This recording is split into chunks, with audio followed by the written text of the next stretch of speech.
오늘 이 새벽에 하나님께서 우리에게 주시는 하나님 말씀은 시편 98편 1절에서 9절까지 말씀입니다. 제가 봉독해 올리도록 하겠습니다. 새 노래로 여호와께 찬송하라. 이는 기이한 일을 행하사 그의 오른손과 거룩한 팔로 자기를 위하여 구원을 베푸셨음이로다. 여호와께서 그의 구원을 알게 하시며 그의 공의를 문나라의 목전에서 명백히 나타내셨도다. 그가 이스라엘의 집에 베푸신 인자와 성실을 기억하셨으므로 땅 끝까지 이르러 모든 것이 우리 하나님의 구원을 보았도다. 온 땅이여 여호와께 즐거이 소리칠지어다. 소리내어 즐겁게 노래하며 찬송할지어다. 수금으로 여호와를 노래하라. 수금과 음성으로 노래할지어다. 나팔과 호각 소리로 왕이신 여호와 앞에 즐겁게 소리칠지어다. 바다와 거기 충만한 것과 세계와 그 중에 거주하는 자는 다 외칠지어다. 여호와 앞에서 큰 물이 박수할지어다. 산악이 함께 즐겁게 노래할지어다. 그가 땅을 심판하러 임하실 것이미로다. 그가 의로 세계를 판단하시며 공평으로 그의 백성을 심판하시리로다. 아멘. 좋은 아침입니다. 아주 오래전 불렀던 찬양 중에 노래할 이유 있네라는 가사가 있습니다. 그 앞도 생각이 안 나고 그 뒤도 생각이 나진 않습니다만 어제 설교를 준비하며 갑자기 이 가사가 생각이 났습니다. 여러분은 찬양하는 이유가 무엇입니까? 오늘 본시는 그에 대한 답을 우리에게 분명하게 주고 있습니다. 같이 살펴보면서 우리가 찬양해야 할 이유, 성도라면 반드시 찬양을 해야 하는 이유에 대해 공부해 보도록 하겠습니다. 1절입니다. 새 노래로 여호와께 찬송하라. 그는 기이한 일을 행하사 그의 오른손과 거룩한 팔로 자기를 위하여 구원을 베푸셨음이로다. 새 노래에 대해서는 제가 지난 설교에서 말씀을 드렸습니다. 새 노래가 무엇이라고 했습니까? 옛 언약인 율법과 대비해 새 언약, 즉 은혜 언약 아래 있는 성도들이 부르는 노래가 새 노래라고 했습니다. 바로 은혜로 구원받은 자들이 부르는 노래 말이지. 그런 면에서 보면 신약의 성도들이 부르는 노래가 바로 이 새 노래인 것이고요. 결국 새 노래로 여호와께 찬송하라는 말은 오직 보좌에 앉으신 어린 양과 하나님께만 영광을 돌리라는 말입니다. 묵시 속에서 완성된 성도들이 이 노래를 불렀고요. 확인합니다. 요한계시록 5장 12절에서 14절입니다. 큰 음성으로 이르되 죽임을 당하신 어린 양은 능력과 부와 지혜와 힘과 존귀와 영광과 찬송을 받으시기에 합당하도다 하더라. 내가 또 들으니 하늘 위에와 땅 위에와 땅 아래와 바다 위에와 또 그 가운데 모든 피조물이 이르되 보좌에 앉으신 이와 어린 양에게 찬송과 존귀와 영광과 능력을 세세토록 돌릴지어다 하니 내 생물이 이르되 아멘 하고 장로들은 엎드려 경배하더라. 여러분, 새 노래 즉 새 찬양, 누구에게 모든 영광이 돌아갑니까? 하나님과 어린 양입니다. 반면 구원받은 하나님의 백성들을 대표하는 장로들은요, 엎드리는 것입니다. 저는 우리 식구들이 새 노래로 찬양할 수 있기를 축복합니다. 그는 기이한 일을 행하사. 여러분, 이 기이한 일이 무엇이겠습니까? 기적입니까? 기적도 기이한 일입니다. 표적입니까? 표적은 헬라어로 세메이온으로 실체를 가리키는 사인을 말하는 것이고요. 이 표적도 기이한 일입니다. 그런데 여기서 말하는 기이한 일은 단순히 기적이나 표적만을 말하는 것이 아닙니다. 우리 인생들이 도저히 상상조차 할 수 없었던 일, 오직 하나님만이 하실 수 있는 일이 기이한 일이지. 이 길도 아니고 저 길도 아닌 제3의 길 말입니다. 그게 뭐죠? 바로 하나님을 떠나 죄에 빠진 인생들을 구원하기 위해 하나님께서 친히 자기의 독생자를 십자가에 못 박는 일인 것입니다. 인생들의 죗값을 친히 지불하기 위해서 말이지. 이 기이한 일로 우리가 구원을 받은 것이고요. 그러니 그분을 찬양하지 않을 수 없는 것이지. 2절입니다. 여호와께서 그의 구원을 알게 하시며 그의 공의를 문 나라의 목전에서 명백히 나타내셨도다. 이러한 기이한 일, 곧 우리를 위해 구원을 완성하신 하나님께서 어떻게 하십니까? 여호와께서 그의 구원을 알게 하시며, 여기서 알게 한다는 말은 초청한다는 그런 말입니다. 아무리 좋은 잔치를 준비해 놓았다 할지라도 사람들이 그 사실을 모르면 어떻게 되겠습니까? 그 잔치의 맛을 볼 수도 없고 함께 즐거워할 수도 없는 것입니다. 전쟁에서 아무리 큰 승리를 했어도 그 소식을 백성들이 듣지 못한다면 어떻게 되겠습니까? 여전히 백성들은 전쟁의 공포 속에서 떨 수밖에 없는 것입니다. 그래서 하나님께서 친히 완성하신 구원을 전하기 위해 그의 사자들이 전령을 사방으로 보내신 것이지. 그 첫 소임을 맡았던 사람들이 예수님의 제자들, 소위 사도들이요, 그 다음이 사도들로부터 복음을 받은 초대교회 제자들이었던 것이고요. 물론 이 전령의, 이 사자의 반열에 지금 저와 여러분도 있는 것이고요. 저는 우리 식구들이 이 거룩한 일에 모두가 동참할 수 있기를 축복합니다.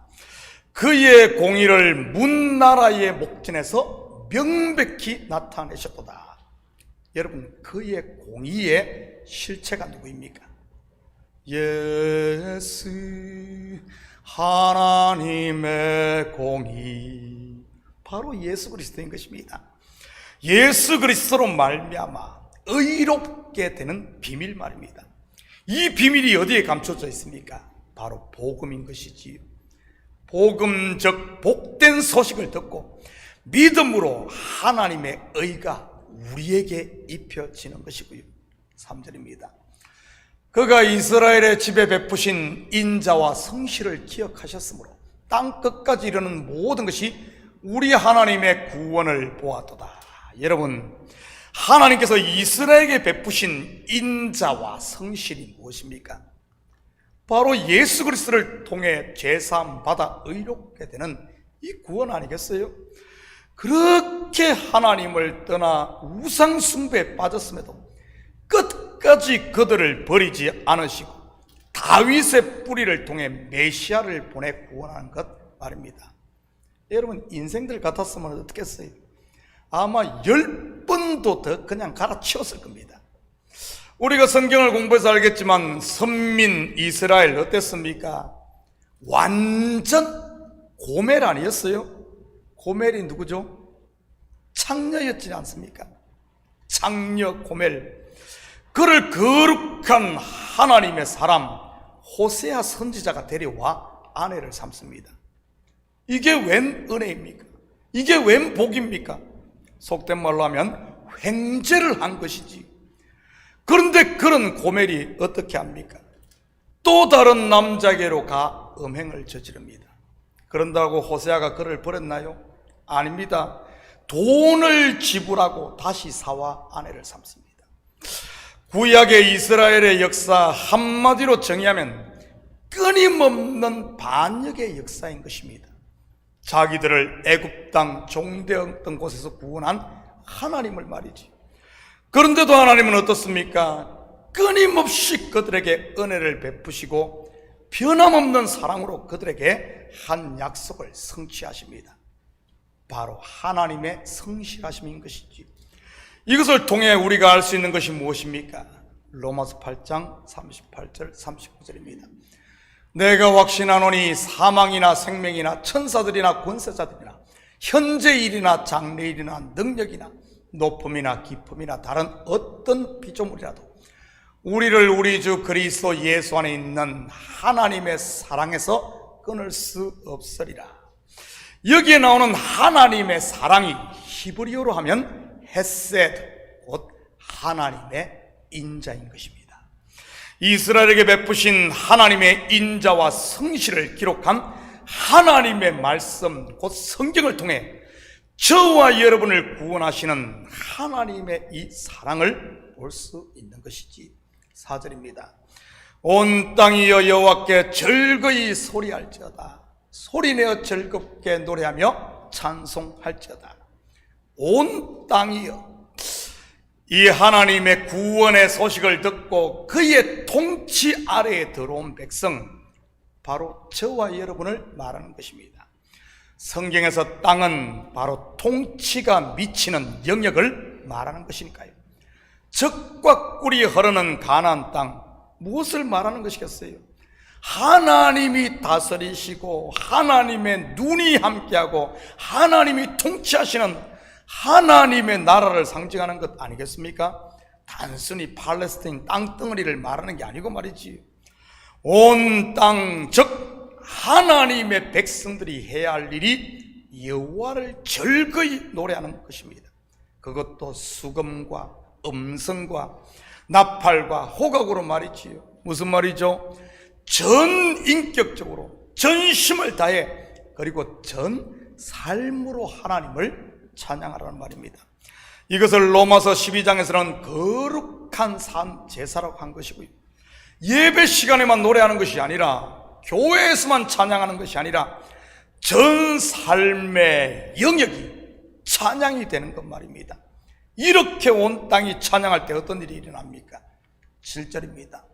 바다와 거기 충만한 것과 세계와 그 중에 거주하는 자가 저는 다 외칠지어다. 바다와 거기 충만한 것, 바로 이방을 말하는 겁니다. 다시 말해, 우리의 삶이, 성도의 삶이 하나님을 노래하는 찬양이 될 때 우리의 이웃이 돌아오고 열방이 다 죽게 돌아오게 된다는 말입니다. 성도들이 예배당에서만 찬양하고 삶이 찬양이 되지 못하면 어떻게 되겠습니까? 그냥 도토리 키재기 하는 꼴이 되지 않겠어요? 지금 그런 교회들이 의외로 많고요. 교회 안에서는 천사인데 교회 문만 나서면 악마가 되는 것. 그러니 세상 사람들로부터 지탄을 받는 게 아니겠어요? 지난 새벽에도 말씀드렸듯이 예배에 성공한 성도의 열매는 삶의 현장에서 맺힌다는 사실을 잊지 마시기 바랍니다. 8절입니다. 여호와 앞에서 큰 물이 박수할지어다. 산악이 함께 즐겁게 노래할지어다. 사실 시편은 시적인 언어, 즉 함축과 은유적인 언어를 사용하기 때문에 그 정확한 단어의 뜻이 이것이다 딱 하나로 정의하기가 쉽지가 않습니다. 그것이 또 시의 묘미인 것이고요. 여러분, 시를 읽으면 열이면 열, 다른 상상의 나래를 펼 수 있는 것이 이 시입니다. 시적 언어의 하나의 묘미지요. 그렇다면 여호와 앞에서 큰 물은 박수할지어다 라는 표현은 어떤 의미겠습니까? 어쩌면 시인이 폭포 떨어지는 소리를 박수치는 소리로 묘사했을 수도 있고요. 와, 저 폭포가 하나님을 찬양하는구나 하면서 말이지. 바닷가의 큰 파도를 보면서 이야, 저 파도가 끊임없이 하나님을 찬양하고 하나님을 박수한다, 그렇게 묘사했을 수도 있고요. 그런데 저는 이렇게 한번 생각을 해보았습니다. 성경에서 큰 물, 곧 큰 하수는 애굽을 상징합니다. 노아 홍수 때 온 인류를 삼킨 큰 물도 마찬가지고, 결국 하나님의 백성 이스라엘에게 종살이를 시킨 애굽이나 죄악된 세상을 심판한 큰 물은 무엇을 상징합니까? 인생들의 죄를 드러내고 심판하는 것 말이지요. 바로 율법인 것입니다. 넓은 의미에서 보면 산악도 마찬가지인 것이고요. 그런데 이 초등교사였던 율법이 예수 그리스도를 만나게 되면 어떻게 되죠? 그의 역할, 곧 사명이 미션 컴플릿, 완성되게 되는 것입니다. 그래서 예수님께서 내가 율법을 폐하러 온 것이 아니라 완성하러 오셨다고 한 것이고요. 율법을 통해 죄가 되게 했던 것이 결국은 하나님의 신비, 곧 예수 그리스도를 통해 은혜가 되게 함이었던 것입니다. 여러분, 율법이 나쁜 것이 아니에요. 율법 혼자 있으면 계속 죄만 드러내지만 하나님의 구원, 예수를 접목하게 되면 어떻게 됩니까? 이 율법이 한 죄를 드러낸 것이 하나님의 은혜, 그 은혜를 다 드러내는 그 역할을 한 겁니다. 은혜는 오직 자기가 죄인임을 아는 죄인에게 임하는 복인 것이고요. 큰 물이 박수한다는 말이 이런 의미 아니겠어요? 모든 것이 합력하여 선을 이루는 것. 구약의 모세로부터 시작해서 구약의 선지자들, 율법 아래에 있던 자들이 예수 그리스도의 오심을 보고 완성되어진, 그렇게 기다리던 메시아 완성되어진 이 하나님의 구원을 보고 박수하는 것 말입니다. 허다한 천군 천사와 함께 믿음의 선진들이 예수 그리스도 안에서 구원받은 이 우리를 보면서 박수하는 것, 하나님의 영광을 찬양하는 것. 큰 물이 박수하며 산악이 하나님을 찬양하는 것이지. 사랑하는 성도 여러분, 우리가 바로 이 은혜를 입고 구원받은 하나님의 자녀임을 바로 알아. 오늘 하루도 어디에 있든지 무엇을 하든지 하나님의 기쁨이 되고 그분을 노래하는 이런 복된 하루 되기를 예수님의 이름으로 축복합니다. 같이 기도합니다. 사랑의 아버지 하나님, 참으로 감사를 드립니다. 홀로 구원을 완성하시고 그 구원을 아버지 하나님 우리에게 전하여 우리를 초청하여 하나님의 아버지 하나님 혼인잔치의 맛을 보게 하신 하나님, 참으로 감사를 드립니다. 이 은혜를 입은 우리가 어찌 찬양하지 않을 수 있겠습니까? 어찌 감사하지 않을 수 있겠습니까? 어찌 다시 어둠 가운데 죄 가운데로 돌아갈 수 있겠습니까? 하나님, 우리가 이 다시 복음 앞에 서므로 이 은혜를 알아 오늘도 하나님을 찬양하는 찬양의 삶이 되게 하시고 우리의 모든 삶의 영역이 하나님의 영광을 드러낸 도구들 될 수 있도록 축복하여 주시옵소서. 이 새벽도 우리의 마음을 쏟아놓고 기도할 때마다 주님 영광 받으시고 우리의 기도가 주님 앞에 연락되어지는 복된 새벽 되게 도와주시옵소서. 감사드리며 예수님의 이름으로 기도드립니다. 아멘.